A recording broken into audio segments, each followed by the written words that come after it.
नमस्कार, जवाब तो देना होगा। मैं आप सभी का स्वागत है। मैं डॉक्टर अवधेश मिश्रा। छत्तीसगढ़ को माता कौशल्या की भूमि मानी जाती है। कहा जाता है कि छत्तीसगढ़ में जो दैविक अलौकिक शक्तियां हैं, जो छत्तीसगढ़ की धरा पे जो ताकत है, वो देश के कई राज्यों में नहीं है। कई ऐसी ताकतें हैं जो देवी देवताओं की उपस्थिति का हमें एहसास करा जाती है। लेकिन आज कोई भक्ति की बातें नहीं, बात साधु संतों के अपमान की है। नया मामला सामने आया है कि राजिम में कल्प कुंभ का आयोजन लगातार जारी है। खबर ये कि वहां के स्थानीय विधायक जो सत्ताधारी दल के ही है, वो अचानक से प्रशासन पर नाराज हो गए, ये कहते हुए कि साधु संतों का अपमान किया जा रहा है। जो हमारे लोग हैं उन्हें भोजन तक नसीब नहीं हो रहा है। स्थानीय लोगों के साथ दुर्व्यवहार किया जा रहा है, बल्कि जिन्हें सबसे ज्यादा प्यार देना था। चर्चाओं का बाजार गर्म हुआ तो एक सवाल ये सामने आया कि क्या सरकार के सपनों पे पलीता लगाने के काम धरातल के जिम्मेदार कर रहे हैं? आज इसी गंभीर विषय पे करेंगे चर्चा, लेकिन उससे पहले देख लीजिए ये खास रिपोर्ट। तो क्या जिम्मेदारी निभा रहे हो आप?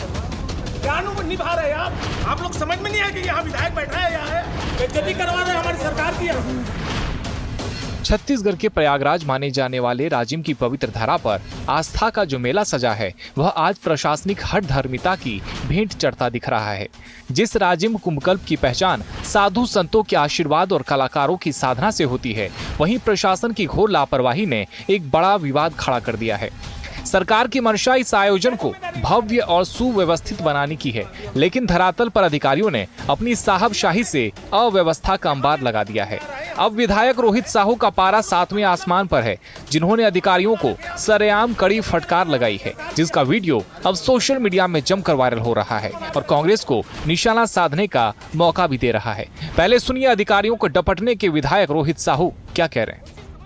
जो हमारी छत्तीसगढ़ सरकार की बहुत महत्वपूर्ण ये कार्यक्रम है, जिनकी सरकार की प्राथमिकता है कि हमारे धर्म को लेकर, हमारी सनातन को लेकर, हमारी आस्था को और बढ़ाने का एक प्रयास है। लेकिन कुछ लापरवाह अधिकारी कर्मचारियों के माध्यम से यहाँ की कार्यक्रम में कुछ लापरवाही भी देखने को मिला है, जिसको सख्त निर्देश दिए गए हैं। मैं तो बहुत डांटा भी हूँ इस संबंध में कि हमारी सरकार की छवि धूमिल करने का प्रयास न करें। प्रसिद्ध धार्मिक आयोजन राजिम कुंभकल्प मेला में अव्यवस्था, भड़के विधायक रोहित साहू ने प्रशासनिक अधिकारियों को लगाई फटकार, वीडियो वायरल। अधिकारियों पर मेले की गरिमा और सरकार की छवि धूमिल करने का लगाया आरोप। साधु संतों और कलाकारों की रहने खाने की व्यवस्थाओं को लेकर बदइंतजामी। विधायक बोले, लापरवाही, मनमाना व्यवहार किसी भी हालत में बर्दाश्त नहीं। कांग्रेस को मिला मौका, कहा अगर प्रशासन मेला करा पाने में नाकाम है तो बता दें। राजिम कुंभ में मचे इस सियासी घमासान के बीच अब सत्ता और विपक्ष के सुर आमने सामने हैं। मुख्यमंत्री विष्णुदेव साय ने कमान संभालते हुए स्पष्ट किया है कि साधु संतों का सम्मान उनकी सरकार की प्राथमिकता है और यदि कहीं व्यवस्था में कोई मामूली कमी रह गई है तो उसे तत्काल दुरुस्त किया जाएगा। दूसरी ओर कांग्रेस ने इसी मुद्दे को लेकर तीखा हमला बोल दिया है। कांग्रेस का कहना है कि प्रशासन इस भव्य आयोजन की गरिमा संभालने में पूरी तरह नाकाम है।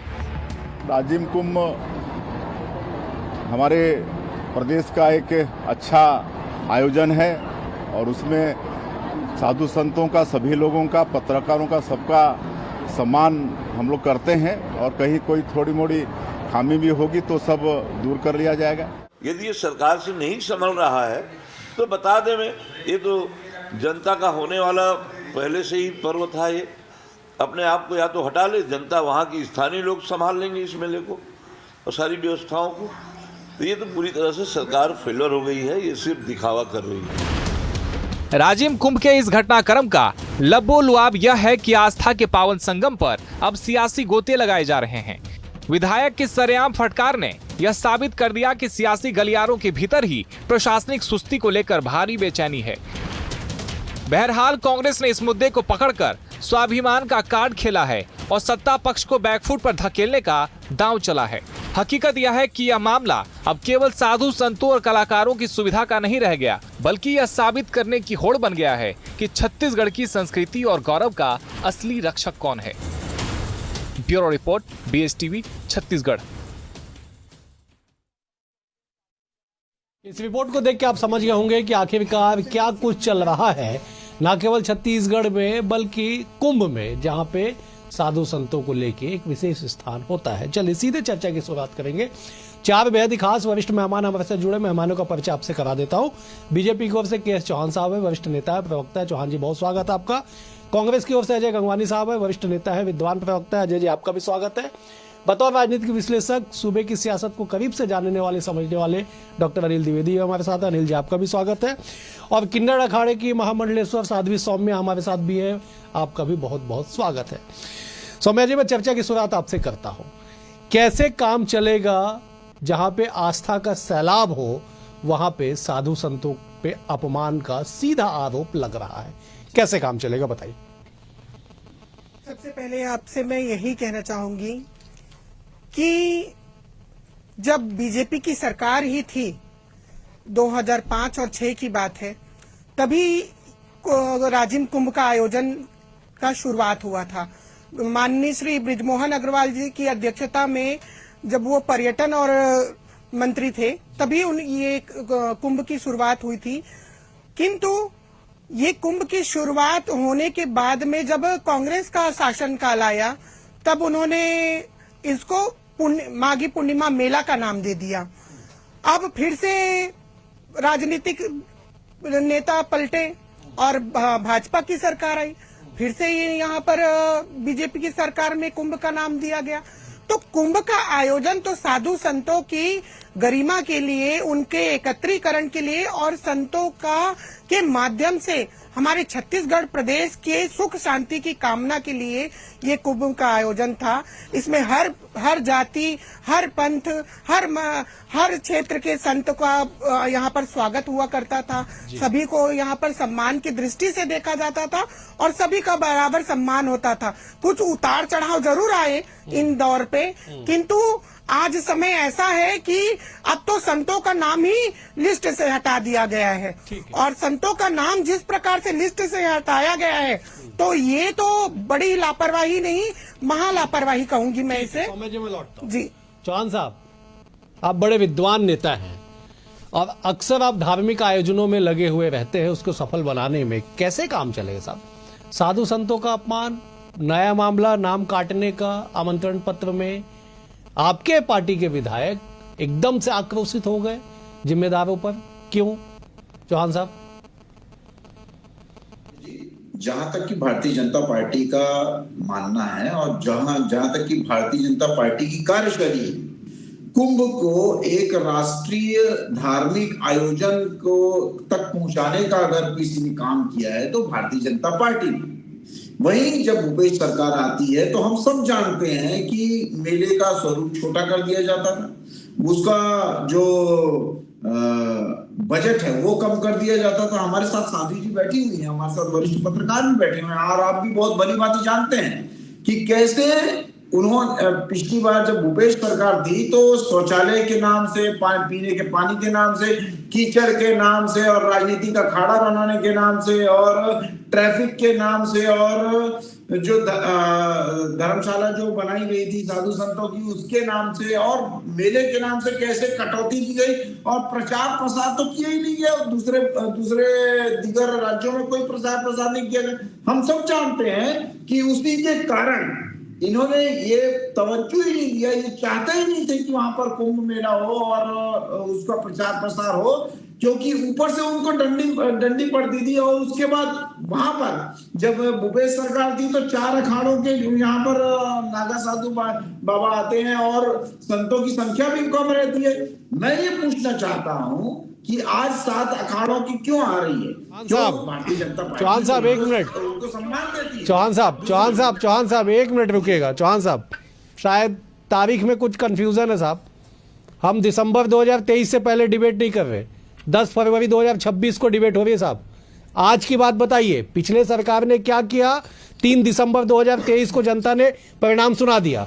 आज जो साधु संतों के अपमान की बातें निकल के आ रही है उस पे आइए ना। भूपेश सरकार ने क्या किया उसको छोड़ दीजिए, आप क्या कर रहे हैं ये बताइए। जी, हमने बजट बढ़ाया पिछली बार से ज्यादा, और साधु संतों की जो लिस्ट है सामने साध्वी जी बैठी हुई हैं, क्या पिछली बार से संतों की लिस्ट में 3 नाम ज्यादा ऐड नहीं किए गए हैं?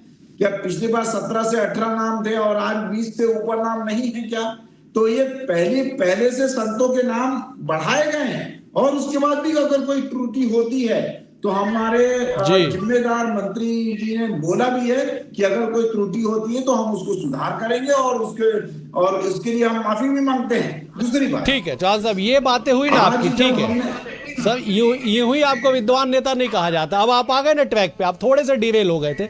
मैं लौट रहा हूँ चौहान साहब आपके पास, मैं अजय जी का रुख करता हूँ। अजय जी, कुंभ का बजट बढ़ा दिया गया, कह दिया गया कि साहब कहीं पे भी कोई कमियां होगी तो दुरुस्त कर लिया जाएगा, फिर क्यों इतनी सियासत, क्यों विपक्ष इतना आक्रामक, और क्यों सत्ताधारी दल के ही विधायक आक्रोशित हो गए? अजय जी।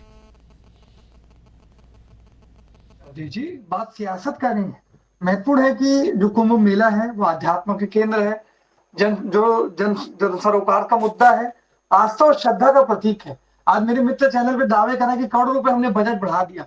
तो मैं तो पूछना चाहता हूँ, जब करोड़ रुपए का बजट बढ़ा दिया तो क्या व्यवस्थाएं बेहतर नहीं होनी चाहिए था? ये देखिए स्पष्ट रूप से दिखता है कि राजिम कुंभ में न संत महात्माओं का सम्मान हो रहा है, न कलाकारों को पर्याप्त महत्व दिया जा रहा है, और न ही व्यवस्था जो बेहतर हो रही है। ये तीनों इस बात के प्रमाण है कि करोड़ों रुपए के बजट के प्रावधान की तो बात की जा रही है, लेकिन कहीं भी व्यवस्था में बेहतर हो रही है। ये लगातार देखिए, पहले भी हमने देखा कि जो कमेटी, ऑर्गेनाइज कमेटी बनाई गई अवधेश जी, उसके जो सचिव थे उन्होंने बहुत से संत महात्माओं का नाम लिस्ट से काट दिया। अब यहाँ साधी स्वामी जी की बात मैं सुन रहा था, वो भी इस बात को अंडरलाइन करिए। मैं भी देख रहा हूँ कि लगातार कई साधु संत महात्माओं ने इस पूरे आयोजन का बहिष्कार कर दिया गया क्योंकि उनका नाम काट दिया गया। दूसरी महत्वपूर्ण बात है, एक अगर आपके लोकल स्तर पर कोई कार्यक्रम ऑर्गेनाइज किया जा रहा है, जो मुझे मीडिया के माध्यम से जानकारी मिली है, 3 महत्वपूर्ण बिंदु पर अंडरलाइन करना चाह रहा हूँ। अगर राजिम आप आयोजन कर रहे हैं तो राजिम के और महासंघ के जो जनप्रतिनिधि हैं, वहाँ के लोकल जो कलाकार हैं, वहाँ के स्थानीय व्यक्ति हैं, इनको पूरे आयोजन से साइलेंट करके रखा गया है। एक इवेंट कंपनी है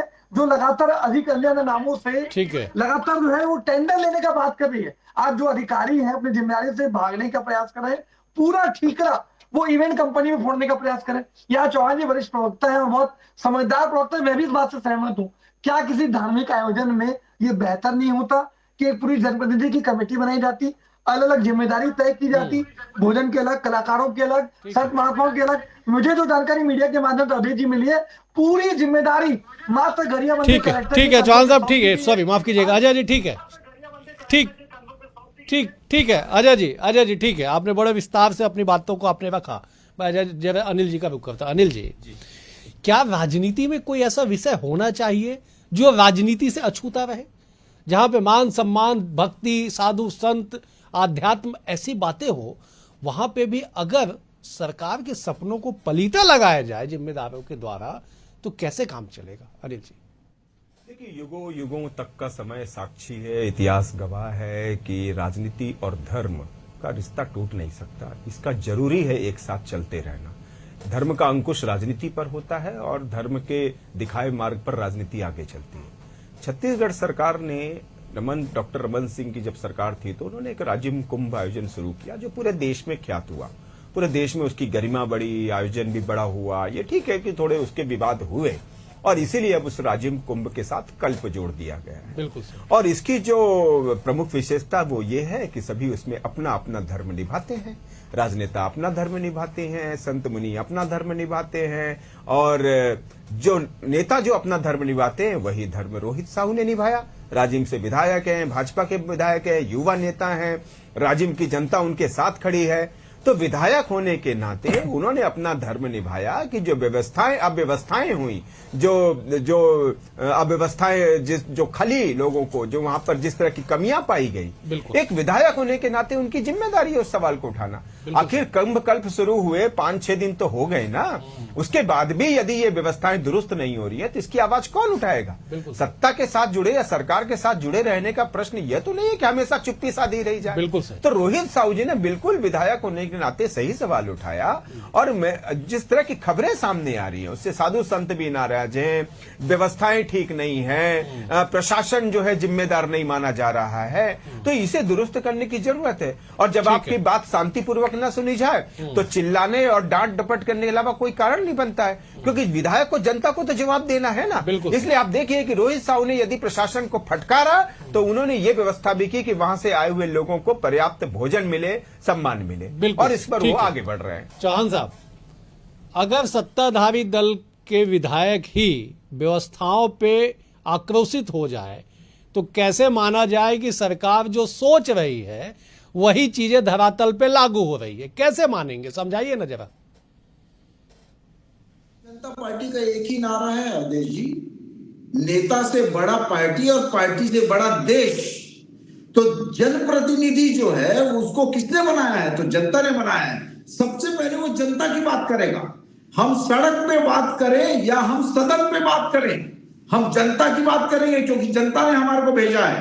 दूसरी बात, आज जब विधायक, जब भारतीय जनता पार्टी का ये आदेश है और ये भारतीय जनता पार्टी ही बोलती है कि आप सबसे पहले जनता की बात सुनिए और जनता के हित में ही बोलिए।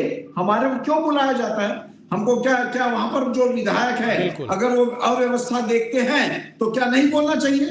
बिल्कुल बोलना चाहिए। कोई कांग्रेसी नेता वहां पर तो नहीं चले गया था, लेकिन हमारे जनप्रतिनिधि वहां पर है और अगर मान लीजिए अव्यवस्था हो रही है तो वो बिल्कुल उंगलियां उठाएंगे और उसको ठीक करने की भी प्रयास करेंगे।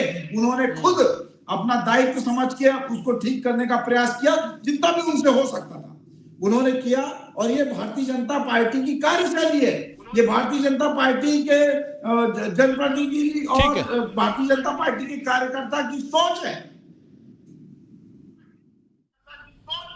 ठीक है सौम्य जी, सब कुछ बेहतर हो रहा है, चिंता की बात नहीं है।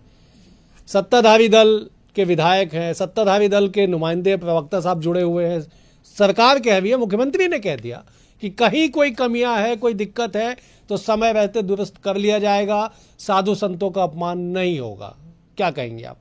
और कितना समय लगेगा यही पूछना चाहूंगी मैं। आज कल्प कुंभ को शुरुआत हुए 4 से 5 दिन बीत चुके हैं और जैसे कि चौहान जी ने अभी हमें कहा कि पिछले वर्ष की तुलना में संतों की संख्या ज्यादा हुई है जी। तो मैं ये कहना चाहती हूँ, अगर तुमने 6 से 18 कर दिया संतों की संख्या, तो मैं तो बस ये एक एग्जाम्पल आपको देना चाहूंगी। अगर घर के माँ बाप को आप भोजन ना पूछे और पड़ोसियों को खिलाओ, खाना जितना हो बफर सिस्टम बुफे लगा के खिलाओ, तो क्या ये उचित रहेगा? क्या लोगों को पता नहीं है कि यहाँ पर कितने लोग, कितने संत हैं, छत्तीसगढ़ में कितने संत हैं? और मैं तो एक सवाल ये करना चाहती हूँ कि ऐसा कौन व्यक्ति है जो कि वो लिस्ट में नाम जोड़ता है और घटाता है? वो व्यक्ति को चिन्हांकित करे जिसने ये नाम को जोड़ने और घटाने का कार्य किया है, ताकि पता तो चले संतों को कि किसके द्वारा संतों को लड़ाया जा रहा है, कौन से संत है उनको अलग किया जा रहा है। छत्तीसगढ़ प्रदेश के क्या हमारा किन्नर अखाड़े से होना हमारे लिए गुनाह है या फिर किसी आदिवासी समाज के संत का होना गुनाह है? यही हम पूछना चाहेंगी कि जाति पाति जब पूछे नहीं कोई, हरि का भजे सो हरि का होई, फिर ये कैसा हमारे साथ भेदभाव किया जा रहा है? चौहान साहब जवाब दीजिएगा। 1 से 15 फरवरी तक कुंभ कल्प का आयोजन, 10 दिन का आयोजन संपन्न, 5 दिन बचे हुए हैं। क्या डैमेज कंट्रोल करने के लिए पर्याप्त समय है या और कुछ व्यवस्थाओं में आमूलचूल परिवर्तन आप करने जा रहे ताकि नाराजगी, कम से कम संतों की नाराजगी दूर हो सके? अवधेश जी, पहले भी इस टाइप की मतलब हमने चीजें देखी हैं कि जब कुछ संतों का नाम छूट जाया करता था, क्योंकि बहुत लिमिटेड सूची बनती है। हमारा अगर बस चले तो हम और भी ज्यादा सूची बनाएं, लेकिन कुछ लिमिटेड ही संतों की सूची बन सकती है उसमें। लेकिन मैं इतना ही पूछना चाहूंगा, करबद्ध आप साध्वी जी से पूछना चाहूंगा कि साध्वी जी, क्या पहले से ज्यादा संतों की सूची में बढ़ोतरी नहीं हुई है पिछले साल से? और उसके बाद यही भूपेश बघेल, ठीक है चौहान साहब, आप कह दीजिए ना, व्यवस्था बहाल होगा, दुरुस्त होगा, छोड़िए ना, कहाँ सवाल जवाब में उलझे हुए हैं। आप साध्वी जी से पूछेंगी, वो आपको जवाब देंगी। कह दीजिए ना, आप सत्ताधारी दल के प्रवक्ता है कि सब बेहतर होगा, कह दीजिए। नहीं, संशोधन की बिल्कुल इसमें गुंजाइश रहती है और गुंजाइश रहेगी और बिल्कुल सुधार दिया जाएगा, ऐसा कुछ नहीं है। और उसके बाद ये 4 दीवारी में अजय जी संशोधन की गुंजाइश है, सब कुछ बेहतर होगा, चिंता करने की जरूरत नहीं है। जवाब दीजिए, आपको लगता है ऐसा सब कुछ ठीक होगा? अजय जी अजय जी देखिए, बिंदु और बात करूं, सबसे बहुत अच्छी बात आपने कही। 15 दिन का आयोजन है, आज 10 दिन समाप्त हो चुके हैं, मतलब 70% आयोजन का जो है कार्यकाल समाप्त हो चुका है। तो 70% जो व्यवस्थाएं हो चुकी है, तब यहाँ भाजपा के प्रवक्ता कहते हैं चीजों को बेहतर कर देंगे। दूसरी महत्वपूर्ण बात है, माननीय रोहित साहू जी जिस प्रकार से नाराज होके, मैं शब्द उचित नहीं मानता, लेकिन क्या कहा उन्होंने, मैं धनिया बो दूंगा। मतलब जो सत्ता पक्ष का विधायक है उसको इस प्रकार के शब्दों का प्रयोग कितने गुस्से में करना पड़ रहा होगा। उन्होंने लगातार जो मैंने बातें सुनी उनकी, कि भैया कई बार अधिकारियों को कहने के बाद भी छतरी के बेचारे लोकल कलाकार है उसको खाने की व्यवस्था नहीं हो रही है। तो शायद ये आपके विधायक के शब्द है, आपके विधायक के शब्द है, ये आपके विधायक के शब्द है, ये जो भाजपा का चरित्र है, ये रोहित साहू जी बोलते हैं चैनल पे। ऐसे लोगों को बताइए जो फंस चुके हैं पूरी तरह से। महत्वपूर्ण बात है। ठीक है चौहान साहब एक मिनट, एक शब्द पे आपत्ति लेने से बेहतर है कि व्यवस्थाओं पे बात कर ली जाए। चौहान साहब ठीक है। अजय जी, हो सकता है रोहित साहू किसान है, मूलतः मेला के बाद वो धनिया उनिया लगाते होंगे उस क्षेत्र में, छोड़िए ना उसको, मुद्दे पे आइए ना साहब। ठीक है, वो मूलतः किसान है, वो कर सकते खेती में। जी शांत हो जाइए चौहान जी, हर बार का चरित्र मत दिखाइए। जी अजय जी कंप्लीट कर लीजिए। करना चाह रहा हूं। ठीक है अजय जी कंप्लीट कर लीजिए। अजय जी कंप्लीट कर लीजिए। जी शांत हो जाइए चौहान जी, शांत हो जाइए, मुद्दों को डाइवर्ट मत करिए। देखिए दो चीजें स्पष्ट है, रोहित साहू ठीक है चौहान जी शांत, आप कंप्लीट कर लीजिए। जी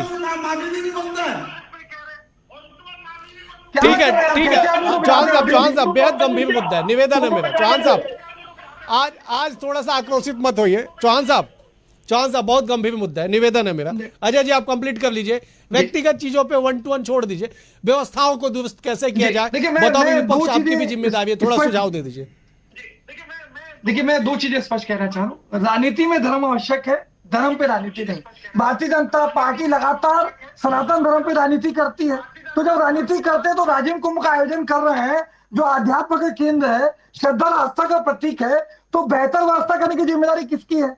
माननीय विधायक रोहित साहू जी स्पष्ट रूप से इस बात का आईना दिखा रहे हैं कि कुंभ की व्यवस्थाएं जो बेहतर होनी चाहिए थी वो किसी प्रकार से नहीं है। जो प्रशासन में, सरकार में और वहां जो आयोजन कमेटी है उसमें जो समन्वय संतुलन होना चाहिए उसमें लगातार मिसिंग दिखता है। मैं तो पूछना चाहता हूं भैया, सलमान खान को आप करोड़ रुपए दे देंगे, ठीक है अनिल जी, कपूर को सेल्फी संशोधन होना चाहिए, व्यवस्था 2 करोड़ रुपए का दुरुस्त होना चाहिए धरातल पे, लेकिन सरकार जो सोच रही है धरातल पे क्यों नहीं पूरा हो पा रहा? आप उनके लिए देखिए अवधेश जी, किसी भी सिक्के के 2 पहलू होते हैं। ठीक है, पहला मैं लौट रहा आपके पास। पहला पहलू तो ये सामने आया जो विधायक रोहित साहू नाराजगी जता रहे थे, अब व्यवस्थाएं हुई। सरकार ने दावा किया है कि राजिम कुंभ का बजट बढ़ाया गया है। यदि बजट बढ़ाया गया है तो व्यवस्थाएं चाक चौबंद क्यों नहीं है? दूसरा सवाल ये है कि आपने बजट तो बढ़ा दिया, लेकिन क्या राजिम कुंभ में प्रशासन तक वो पैसा पहुंचा? जब पैसा नहीं पहुंचा तो कोई अफसर अपनी जेब से पैसा लगा के तो लोगों की सेवा नहीं करेगा। तो ये दूसरा सवाल है। तीसरा सवाल मेरे अनुभव का है। मैं इतने साल से राजिम कुंभ को कवर करता रहा, और जब धर्मस्व और संस्कृति मंत्री बृजमोहन अग्रवाल थे तब वो राजिम कुंभ को कैसे देखते थे उसका एक उदाहरण बताना चाहूंगा मैं, कि राजिम कुंभ शुरू होता था फरवरी में, उनकी तैयारियां शुरू हो जाती थी नवंबर से, और पैसे की चिंता वो करते नहीं थे। समाज सेवियों से लेकर के, जनता से लेकर के पूरा राजिम कुंभ खड़ा कर देते थे, क्योंकि सरकार का पैसा तो तब मिलेगा जब आप बिल देंगे, और जब तक बिल नहीं दे, कार्यक्रम आयोजन नहीं होगा तो बिल तैयार नहीं होंगे। तो बृजमोहन अग्रवाल करते ये थे कि समाज सेवा से और जनता से पैसा लेके राजिम कुंभ करते थे, और बाद में बिल प्रस्तुत करके वो सरकार का बजट मिलता था। और उसमें भी कभी कभी होता था कि 3 करोड़ का बजट है तो 5 करोड़ तक खर्चा हो जाता था, लेकिन जनता संतुष्ट होती थी, साधु संत बहुत खुश होकर जाते थे, और देश छत्तीसगढ़ में लोगों बहुत संक्षेप में जवाब दीजिएगा। साधु संतों का हृदय विराट होता है, अगर अव्यवस्थाई हुई है तो व्यवस्था बहाली का दावा किया जा रहा है, क्या कहेंगे 10 सेकंड में? जी बस मैं यही कहना चाहूंगी कि देखिए, हमारे संत समाज में से कोई भी ये इसलिए नाराज नहीं कि नाम अंकित क्यों नहीं है, या फिर हमें ना ही नाम जुड़वाने की अपेक्षा है और ना ही नाम कटने की कोई मलाल है। हमारा तो मठ मंदिर में ऐसे ही भजन चलता रहेगा और सनातन के लिए कार्य होता रहेगा, किंतु आगे से जरूर जो व्यक्ति इस नाम को घटा रहा है या काट रहा है या जोड़ रहा है, उस व्यक्ति के तक जरूर सरकार पहुंचे और उनको जरूर ये चेतावनी दे कि आगे से ऐसी गलती ना हो। आगे से ऐसी गलती ना हो, इन बात को ध्यान रखना होगा। आप चारों मेहमानों का बेहद शुक्रिया। सौम्य जी आपका शुक्रिया, अनिल जी आपका शुक्रिया, चौहान साहब आपका भी शुक्रिया, अजय जी आपका भी बहुत बहुत शुक्रिया। कुल मिला के फिर से वही बात, माता कौशल्या की धरती पे साधु संतों के अपमान की कोशिश की जाएगी तो संत समाज कैसे इसे बर्दाश्त करेगा, वो भी तब जब आयोजन शासकीय हो और सवाल उठाने वाले सत्ताधारी दल के विधायक हो। फिलहाल आज के लिए इतना ही, कल एक और विषय के साथ होगी मुलाकात। बने हुए BS टीवी के साथ। नमस्कार।